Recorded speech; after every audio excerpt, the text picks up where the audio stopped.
Borgesianana dia tanalahy karan'izay kely zany hita voalikena teto Madagasikara.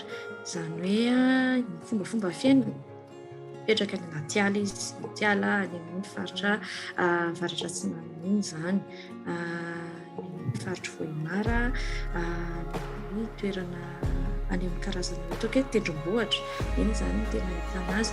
Ny borgesianana ireny zany miaina amin'ny atoandro izy no tena miaina, izany hoe amin'ny atoandro izy zany no mitady sakafo, mandeha mifindrafindra ihany koa na mitady namana ihany koa na mitady vavany izany.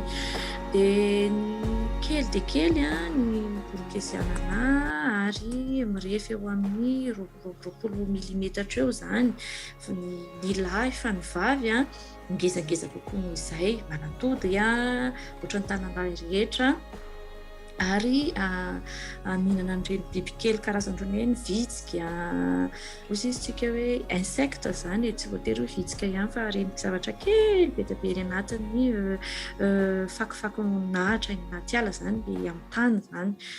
Dia sarotra hita izy satria mitovy loko izy, mitovy loko amin'ny ahitra amin'ny tany mihitsy zany izy, mitovy loko amin'ireny raviravina maty efa milatsaka amin'ny tany ireny. Izay mihitsy ny tanjony ataony mitovy loko amin'ireny izy, satria manao ohatran'ny hoe mba tsy ho hita be izy ka mora ho azony ohatra hoe vorona na hoe ny biby mandady hafa toy ny hoe manangeza noho izy ohatra, satria mahita anazy betsika eo dia afaka mihinana anazy. Dia izay zany no toetrany sy ny fombafomba fiainany ity borgesianana ity.